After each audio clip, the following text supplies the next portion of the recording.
With the 2025 Big Dance underway, there's always some Cinderellas who didn't get an invite to the ball and had to stay home. This is nothing new to most teams, yet some have been waiting for their invite for too long. Even in the extensive history of men's NCAA tournament, which has grown to 68 teams, there is still a high number of programs who have never participated or even came close to a single March Madness game. Actually, 43 teams in total have been left out of this yearly phenomenon that always has the nation in a chokehold during the month of March. So today, I thought I'd tell you viewers about those teams and how close they almost got to March Madness.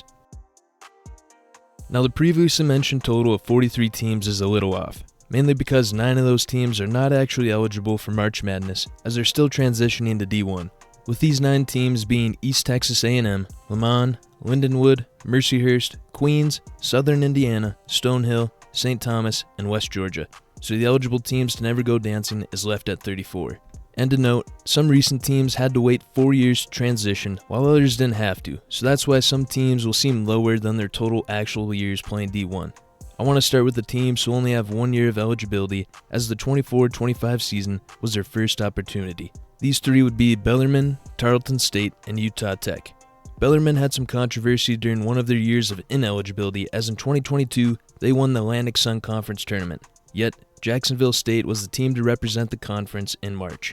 In Bellarmine's first actual season of eligibility, the team went 5-26, not making their conference tournament.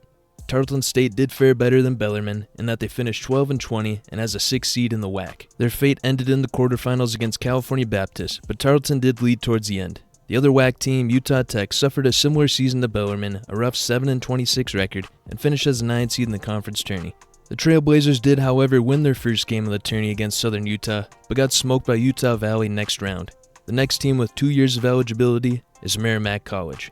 Merrimack also suffered a similar fate as Bellarmine. The team won the Northeast Conference tourney in 2023, but won during their ineligibility. This meant their opponent FDU went to the dance, and honestly, for the better, as FDU upset 1 seed Purdue that year. The 23-24 season in the Northeast saw Merrimack be regular season champs, but lost in the championship game against Wagner, 54-47. The 24-25 season, Merrimack finished as the 2 seed in the Metro Atlantic, with the team making the semifinals, yet were stopped by eventual champions, Mount St. Mary's. Another WAC team comes in at 3 years of no dance, California Baptist. They've been pretty .500 since the 22-23 season, with a record of 50-48. Their closest chance came this season, making the semifinals of the WAC tourney, losing to the eventual champion though. North Alabama is also on 3 years of no dance invite, with their best shot of going this 24-25 season as well. The Lions finished the season 24-10, being the 2 seed, and shared the regular season title in the A-Sun. Went all the way to the championship against Lipscomb, losing 65-76.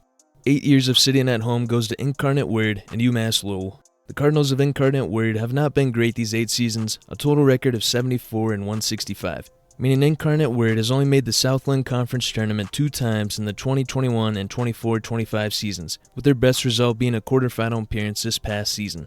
UMass Lowell has fared much better with a total record of 131-115. These Riverhawks may be one of the most unluckiest teams I'll be talking about. In their 8 chances to dance, they've made the conference championship game 3 separate times, losing to Vermont 2 times in 24 and 23, then losing to Hartford in 2021. 2 teams sit at 12 years, with that being South Dakota and Presbyterian. South Dakota has had a tough time in the Summit League for sure, being to the semifinals only 4 times, making the championship once in 2018, a year they finished 26-9, their best D1 season to date, only to be beat by rival South Dakota State by 10. Now, if you thought South Dakota State had it rough, Presbyterian was even worse. Not only has the team never made a conference championship game in 12 years, they haven't even made a semifinals appearance. Just 3 quarterfinal games in 2024, 2019, and 2016. Would make sense though, as the team has only had 1 above .500 season. 14 years of no party is next, and another 2 teams are here. First was Central Arkansas, who has had some rough years with only 131 wins. Central Arkansas did move conferences after their 2021 season, so from 2011 to 2021, the team was in the Southland Conference, and here was very bad. The program missed out on the conference tourney 5 times and only made 1 quarterfinal game. After moving to the A-Sun from the 21-22 season to present day, it's not much better. Central Arkansas didn't qualify for the conference tourney 2 times, but has made the quarterfinals 2 times.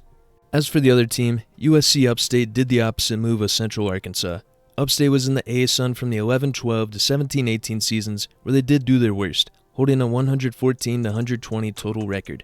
Their biggest achievement was making the championship game in 2015 against North Florida, but obviously losing 63-57. Then after moving to the Big South in 2018, their performance went south. Granted, they have made 2 semifinals in this time, but have also been out of the first round 3 times. At the 15-year mark is NJIT, or New Jersey Institute of Tech. 2 of these years the team was independent, so do you really count those seasons? That's up to you, but I did. What's funny about NJIT was their most success came in a conference that's no more. They were actually a part of the Great West Conference and actually made a championship game here in 2012. After that, they went independent, then to the ASUN making 1 semifinal, now finally in the America East, where they didn't even qualify for the conference tourney the past 2 seasons. 16 seasons goes to Utah Valley, and this program is probably the best team that I'll talk about. Valley played 4 years in the Great West with NJIT, where they were 2-time regular season champions, then finally moving to the WAC in 2013. Utah Valley has been a 4-time regular season champs of the WAC, yet have only been to the conference championship once. This appearance was in 2025, and 1-seed Utah Valley lost to 2-seed Grand Canyon 82-89. With 23 seasons under their belt, Purdue Fort Wayne still hasn't danced. Mastodons were independent from 01 to 07, so can't really do much there. But from 07-08 to 1920, they were a part of the Summit League, and almost exactly like the previously mentioned South Dakota, PFW made 6 semifinals and 1 championship appearance in 2014. Moving then to the Horizon League for these past 5 seasons, have only seen 1 semifinals run for the program. 24 years of no dancing in the Big West is where UC Riverside is. Maybe one of the most depressing teams until recently, as from 2001 to 2020, the team did not qualify for the conference tourney 5 times and made the quarterfinals just 5 times. In total though, 3 semifinals appearances is the farthest the team has gotten in 11, 21, and 23. The highest the team has ever finished in the Big West seed-wise is actually the 3rd seed. 3 teams have had 26 seasons of eligibility, with Team 1 being Sacred Heart Pioneers. Sacred Heart were an odd team when they were in the Northeast Conference. They didn't qualify for their conference tourney 5 times, then randomly made 2 conference championships in 07-08. Then after those 2 seasons till 2024, didn't qualify another 5 times and only made 2 semifinals appearances, almost making another semifinals appearance this past season, their first season in the Metro Atlantic. The Denver Pioneers are team number 2 at 26 years, and in 1999 moved to D1 and where, to date, only have 9 winning seasons. Their real success came when the team was a part of the Sun Belt Conference. Yeah, the Sun Belt somehow. 2005 has been Denver's only showing at a championship game, and where they lost that game by 19, with 5 other instances of semifinals appearances between the Sun Belt and Summit League. Final program of the 3 is Elon University. Another odd team when it comes to their conference tourneys, as in 26 seasons, they have only made 5 semifinal games, then 2 random Cinderella runs to conference championships in 2008 and 2021 as a 7-seed and 8-seed respectively, obviously losing. 27 years of doing nothing goes to the Quinnipiac Bobcats, an actually decent successful team in terms of conference tourney play. Between their time in the Northeast Conference, the team went to 2 conference championships and in 2010 were the 1-seed, but got upset. Then moving to the Metro Atlantic, St. Peter's has been their arch rivals, as in 22 and 24, the Peacocks beat Quinnipiac in the semis, with 22 being the Cinderella Peacocks, who went to the Elite 8. Another 1-seed for the program in 25 saw them be upset in the semis again. A little gap now up to 33 years of sitting at home for UT Martin. These Skyhawks have had a history of 2-year stretches, made the semifinals in 08 and 09, made the championships in 16 and 17, only to be upset by Austin Peay in 16 and Jacksonville State in 17. Then they have made 2 other semifinals in 23 and 24. They also haven't qualified for 36% of their conference tourneys. Sacramento State has 34 years of eligibility, and total record-wise may be the worst team in this video. 309 and 668, with just 2 winning seasons. This has led to 29 sad years of being in the Big Sky Conference, not qualifying for the tourney 13 times and making it as far as the semifinals just 3. Kansas City has jumped around a lot in their 36 seasons, starting as independent. After that, they spent 13 seasons in the Mid-Continent Conference, making 5 semifinals, moving to the Summit for 6 years where it did not go well, moved again now to the WAC where in 7 seasons they made 3 semifinals, then finally moved back to the Summit in 2020 where they have still found no success in the conference. Up to 41 years now, with this being Chicago State. Here, the team has been independent for 14 of the 41 seasons. Results in conference action play though, not terrible. During their stint in the Mid-Continent Conference, the team made semifinals in 04 and 05, then championship game in 06. Then they moved to the Great West Conference where they actually won a conference championship in 2013, but the conference had just 6 total teams and no automatic bid. then nothing of significance after leaving the Great West in 2013. Another two teams coming in at 44 years each of no invite. Western Illinois, another mid-continent team, had the same problem as Chicago State. Won the conference tournament in 1984, but did not receive a bid to March Madness. After the 84 season, it was quiet until 95, 96, and 97, as Western Illinois made the championship game but lost every single time to Valparaiso. Then from 98 to 07, just made the semifinals once in the Mid-Continent Conference. From 07 to present day, it was another championship appearance in 07 in the Summit League, just to lose to South Dakota State. Bethune-Cookman, another sort of abysmal program with only 7 winning seasons. Between 1980 to 2010, only 8 semifinal appearances, then the greatest 3 years of Wildcat basketball happened. 2011, they finished as the 1 seed, but got upset by 4 seed Morgan State in the semis. Made the championship in 2012, but lost by 3 to Cinderella Norfolk State, then made the semis again in 2013. After that run, just 1 semifinals appearance.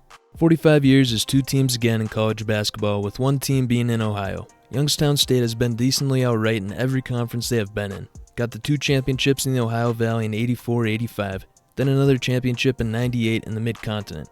Finally, a 4th championship this past season in the Horizon League. Other team with 45 years is Maryland Eastern Shore. Like others on this list, they did win their conference tourney before, but the Mid-Eastern Athletic Conference did not have an automatic bid in 1974. And since the year 1982, after a few years being classified as a non-major, Eastern Shore has only 3 winning seasons and just 3 semifinal game appearances. Now up to 57 years, passing the half-century mark with the team being University of Texas Rio Grande Valley. For Rio Grande Valley, they were independent for 28 of the 57 years. In the program's other 29 years, they made 3 semifinal games in 3 different conferences, then got to the championship game in 1990 in the American South Conference, but this conference only had 6 teams. 2 neighbor states in Maine and New Hampshire come in at 63 years, and where one definitely has the bragging rights. In terms of total accomplishments, Maine is the better team overall. They've gotten to 9 semifinal games along with 5 championship games, while New Hampshire has been to 13 semifinal games and 0 conference championships.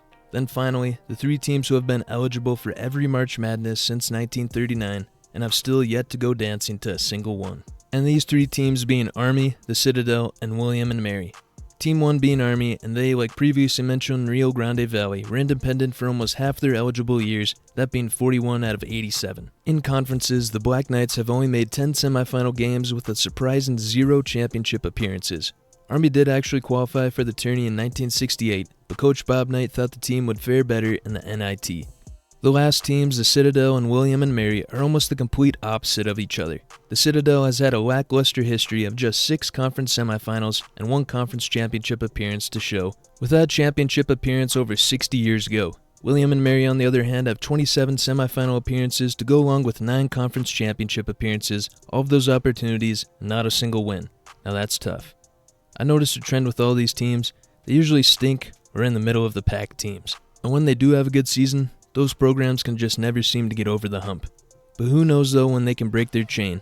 4 teams this 2025 March Madness made it to their first ball, so there's always hope. If you wouldn't mind hitting the like button, the subscribe button, and hitting the bell notifications. Thank you.